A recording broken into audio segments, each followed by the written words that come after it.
Grabe, si Pangulong Bongbong Marcos. Ano itong ginawa sa Northern Mindanao? What? Daang libo ang palalayain. Saan nakulong? Halika, atin itong pag-usapan mga kaibigan. Walang humpay nating ipinapatupad ang mga programa sa pagsusugpo sa kahirapan mula nang nagsimula itong administrasyon. Tuloy-tuloy pa rin ang ating programang 4Ps. Mahigit 5 milyong kabahayan ang nagbenepisyo sa conditional cash grant ng 4P. Mas maganda pa ang balita na sa 3 taon, halos 1.5 milyong pamilya ang gumanda na ang buhay. Kaya nakakapag-graduate na sa program ng 4Ps. Grabe si Pangulong Bongbong Marcos. Ano tong ginawa sa Northern Mindanao? Daang libo raw ang palalayain. Ngunit ito ang tanong, saan nakulong? Akala natin ang pagpapalaya ay laging tungkol sa mga preso sa kulungan. Pero teka, bakit daang libong pamilya sa Northern Mindanao ang palalayain? Anong klaseng kulungan to at anong kinalaman ni Pangulong Bongbong Marcos dito? Baka gusto mong umupo ka muna kasi habang pinapanood mo to, unti-unti mong maintindihan kung bakit ito ang isa sa pinakamatinding galaw ng administrasyon ni Pangulong Bongbong Marcos na halos walang nakapansin. Our President Ferdinand R. Marcos Jr. instructed me to make sure na malinis yung listahan. That's why we embarked on an aggressive case management program. For the first time, we've exited 1.4 million because according to our case managers for the past 2 years, maayos na yung mga buhay nila. Sabi nila, mahigit 180,000 pamilya raw ang palalayain. Pero hindi ito kulungan na may rehas. Hindi rin ito tungkol sa utang. So anong klaseng pagkakabilanggo ito? Simple, pagkabilanggo sa kahirapan. Ang tanong, paano? At bakit ngayon lang? At ang mas nakakilabot, bakit sa ilalim ni Pangulong Bongbong Marcos lang ito nangyari? Alinsunod sa pakay ng administrasyon ni Pangulong Ferdinand R. Marcos Jr. na walang pamilyang Pilipino ang dapat na naiiwan. Isinulong ngayon ni Presidente Marcos Jr. ang pagtibayin ang Pantawid Pamilyang Pilipino Program o 4Ps upang makaahon sa buhay ang mga benepisyaryo sa pamamagitan ng edukasyon, serbisyong pangkalusugan at mga oportunidad sa kabuhayan. Ayon sa DSWD, daang libong pamilya mula Northern Mindanao ang naka-enroll sa 4Ps, ang Pantawid Pamilyang Pilipino Program o yung buwanang ayuda sa mga pinakamahihirap. Pero ito ang balita, mahigit 11,000 pamilya ang tatanggalin sa 4Ps ngayong taon pa lang at by 2026, halos 170,000 pa raw ang mag-exit. Sa unang tingin, parang malas, pero bakit pinupuri ito ng DSWD? Bakit sinasabi na ito'y tagumpay at hindi pagkukulang? Kung sinasabi mong tatanggalin sa 4Ps, paano na sila? Pero hindi ito simpleng pagtanggal lang.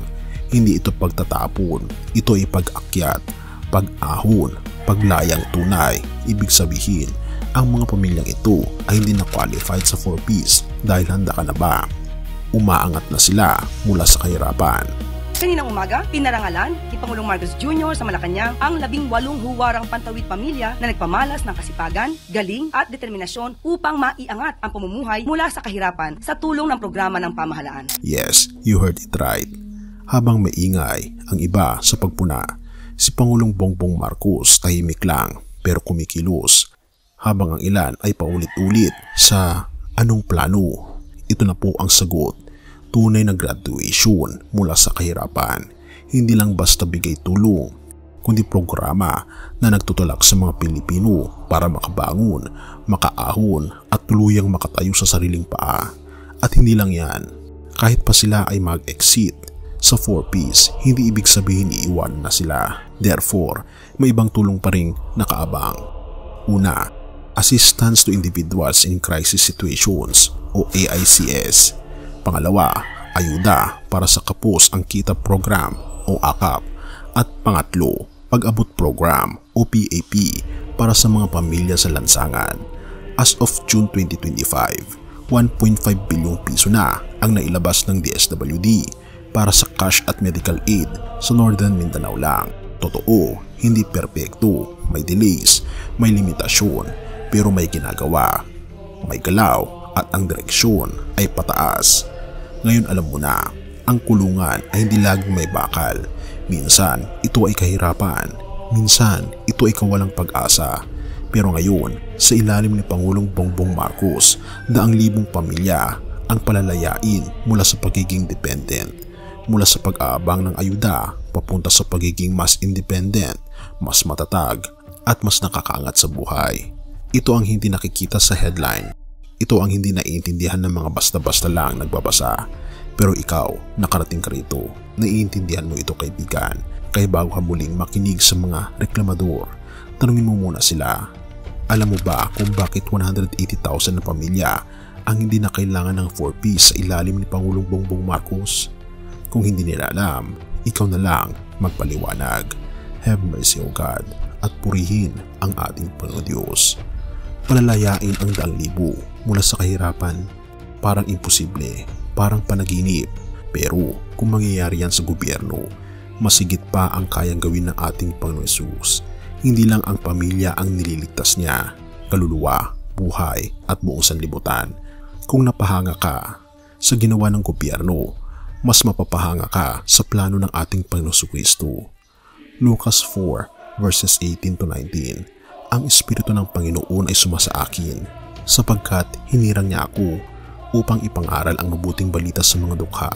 Sinugo niya ako upang ipahayag sa mga bihag na sila'y lalaya, at sa mga bulag na sila'y makakakita, upang bigyang kalayaan ang mga inaapi at ipahayag ang taong kalugod-lugod sa Panginoon.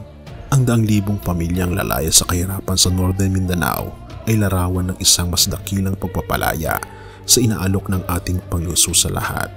Kalayaang espiritual at walang hanggan. Ang ating Panginoon Hesus ay hindi lang dumating upang bigyan tayo ng tulong, dumating siya upang palayain tayo mula sa kasalanan, kahirapan, ng puso at pagkakaalipin sa takot.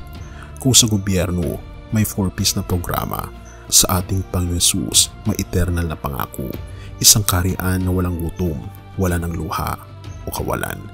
At dito papasok ang habag at pag-ibig ng ating Panginoon Hesus. Habang ang mundo ay may limitadong ayuda, ang ating Panginoon Hesus ay hindi nauubusan ng grasya. Sa mga tulad ni Lisel na nag-aalala kung paano makakaraos, ang ating Panginoon Hesus ang tagapaglaan sa mga nawawalan ng pag-asa sa mga programa ng gobyerno. Si Hesus ang katiyakan ng kinabukasan sa mga umangat na mula sa kahirapan. Si Hesus ang dahilan kung bakit tayo nakakabangon. Dahil sa kanyang habag, tayo iniangat. Dahil sa kanyang pag-ibig, tayo iniligtas. Dahil sa kanyang dugo, tayo ginawang karapat-dapat. Kung dito'y natutuwa na tayo sa balitang may daang libo ang makakaahon, mas dapat tayo magdiwang sa pangakong darating. Pahayag 21 verse 4. At papahirin ng Diyos ang bawat luha sa kanilang mga mata. Hindi na magkakaroon ng kamatayan, ni pagdadalamhati, ni pag-iyak, ni kirotman, sapagat ang mga dating bagay ay lumipas na.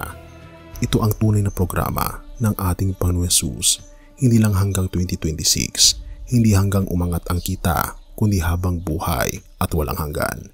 Purihin ang ating Panginoon Diyos at tayo manalangin. Ama naming Diyos na makapangyarihan sa lahat, salamat sa iyong walang hanggang pag-ibig. Salamat sa iyong habag na hindi natatapos. Inaamin po namin minsan natatakot kami sa kakulangan, sa hinaharap, sa kahirapan. Pero ngayon, ipinapaubaya na po namin lahat sa iyo. Ikaw ang aming tagapagligtas, tagapaglaan at hari ng aming buhay. Patuloy niyo po kaming palayain mula sa kahirapan ng puso, kaluluwa at katawan. At hinihintay po namin kayo o aming Panginoon Diyos, ang iyong darating na kaharian kung saan wala ng luha, wala ng sakit, wala ng gutom. Sa iyo po ang lahat ng papuri, ngayon at magpakailanman o aming Panginoon Diyos. Salamat po sa pagdinig ng aming panalangin at iligtas niyo po kami sa inyo pong muling pagparito na maging karapat-dapat po kami, na maging kasama po ninyo dyan sa langit na bayan. Salamat po Panginoon Diyos sa inyo pong pag-ibig sa amin. Gabayan ang bawat Pilipino, gabayan ang lahat ng tao, ang aming mga leaders, at iligtas niyo po kami Panginoong Diyos. At salamat po sa pagdinig ng aming mga panalangin at patawarin po kami sa lahat ng aming pagkukulang at pagkakasala, sapagkat ito po ang aming samot hiling sa matamis na pangalan ng aming Panginoon Hesus. Amen. Bago natin ipagpatuloy kaibigan, siya nga pala ang Great Controversy. na isa sa mga pinakakontrobersyal na libro dahil tumutukoy ito sa mga propesiya sa libro ng Daniel at Revelation na nagaganap na sa panahon natin ngayon bago ang pagdating ng ating Panginoong Diyos ay pinamimigay na namin ng libre sa pamamagitan ng PDF. At ito ay nasa limited lamang na panahon kaya i-click mo sa description sa baba upang ma-avail mo kaibigan ang napaka-importanteng libro ito na magbubukas sa iyo sa mas maliwanag mong hinaharap. Purihin ang ating Panginoong Diyos at tayo magpatuloy.